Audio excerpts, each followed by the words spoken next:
Maaliskuussa järjestetyillä Vero 2010 messuilla oli vieraanamme Aleksei Krivoshabko Prosperity Capital Managementilta. Prosperity Capital, tai lyhyemmin PCM, on Venäjällä ja Isossa Britanniassa toimiva Venäjän markkinoihin keskittyvä sijoitushallinnoja. Yhtiö on vastannut Russian Prosperity Fund Euro-rahastomme varsinaisesta salkunhoidosta. Yhtiön salkunhoidossa on avainasemassa tiimityö. Eri rahastoille ja toimialoille on kuitenkin oma vastuuhenkilönsä. Meidän rahastostamme on vastuussa juuri Aleksei. I'm 31 years old. I've been doing the investment side for 11 years. I'm with Prosperity for 2 years, responsible for free funds as well as the sector of consumer retail, real estate and agriculture. Seuraavaksi Aleksei loi lyhyen katsauksen Venäjän markkinoiden nykytilanteeseen. Let me give you basically a small backdrop on the Russian stock market. Quite obviously, the RTS index fell quite rapidly in 2008. Quite obviously, from the very low base of last year, we have rebounded quite sharply. Russia was second best performing market in the world last year, up by more than 120%.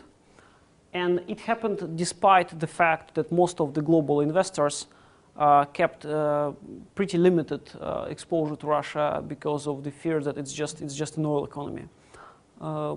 We track things such as fund flows between different markets, and Russia received very little new money last year. The weighting inside global emerging market index has fallen quite considerably, so we think that it's still there is still more to go, frankly speaking, from the perspective of share price performance and valuation. PE-luku on toki äärimmäisen karkea mittari osakemarkkinoiden yleiselle arvostustasolle, eikä sen perusteella voi tietenkään olla varma tulevasta kehityksestä. Kun muistaa tämän, voi sitä käyttää eri markkinoiden vertailun lähtökohtana. This chart on the top shows you the rolling price-to-earnings ratios, and quite clearly Russia is at the lowest level on them. Country has naturally been trading at a discount to emerging market peers for quite a long period of time, which partially is justifiable by things such as liquidity and corporate governance. But at the same time, when you compare Russian court system and behavior of Russian oligarchs with those in Latin America or with the political system in China, I mean, it's very difficult to make a real judgment about which one is better. From the perspective of how Russia is treated on the West, from the PR perspective, clearly there is still a big ban on everything good which is happening, and there is a big PR campaign about all the wrongdoing. So from this perspective, Russia is clearly right now undercovered from the PR perspective, if you see what I mean, from the global landscape. If you're reading Financial Times of the world, you would see that Russia is no longer in this Brazil, India, and China list of emerging markets, which are often quoted, which we think is definitely a PR exercise which we are lacking. Venäjän osakkeiden arvostus on siis ollut alhainen suhteessa yritysten tuottoihin, ja Aleksei näkee siihen myös perusteltuja syitä. PCM:n salkunhoitotapa on aktiivinen, eli rahasto pyrkii aktiivisella osakevalinnoilla yleismarkkinaa parempaan tuottoon. PCM voi olla myös aktivistinen, eli osallistua yritysten hallintoon ja erilaisiin yritysjärjestelyihin. Aleksei kertoo esimerkin siitäkin. Definitely you have seen quite a lot of talk about why Russia is at such a low multiple, and people argue about corporate governance and liquidity. We definitely agree with the corporate governance angle, but at the same time we have been through the worst of the crisis where founders and individuals were able to mistreat minority shareholders, and realistically in very few cases it happened. I would say that the level of trust towards Russian management and Russian shareholders have increased quite considerably in the eyes of the local investment community. We're able to be present in the boards of many of the companies which we own. And if you own more than 2%, you can nominate your board member, you can cooperate with other international shareholders, and you can get yourself, and you can then speak to the management from the different perspective. I'll give you an example. We own shares in the company which does domestic poultry and pork manufacturing, which is a very good business. They are number one in Russia by size. But for a long period of time, there were concerns about them having related party businesses with their family members, they had similar businesses or grain supplies. And we bought 6% of this company, and we have been advocating for them to merge them into one business or buy the small ones.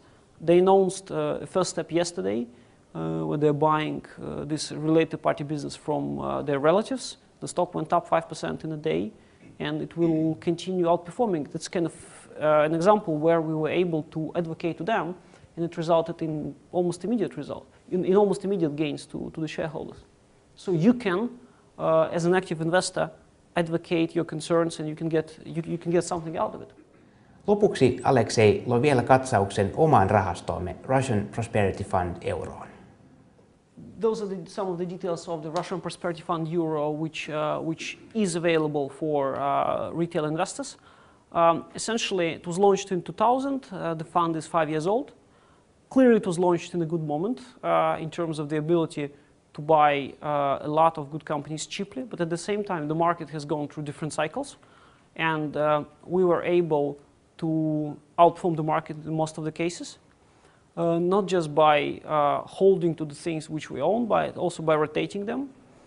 In general, as I said, we try to stand by conviction, and we don't change the composition of the portfolio a lot. But in some of the cases, it helped us to generate the outperformance. As you can see, a significant chunk of the fund is in energy. But those are the names which we believe are either the best in terms of the quality of earnings, or those which come at a pretty steep discount to international peers. And the tail of the fund, and it's kind of designed in a way to be diversified to protect our customers. The tail of the fund also involves quite considerable exposure to consumer goods and retail, where we understand the significant upside will come from.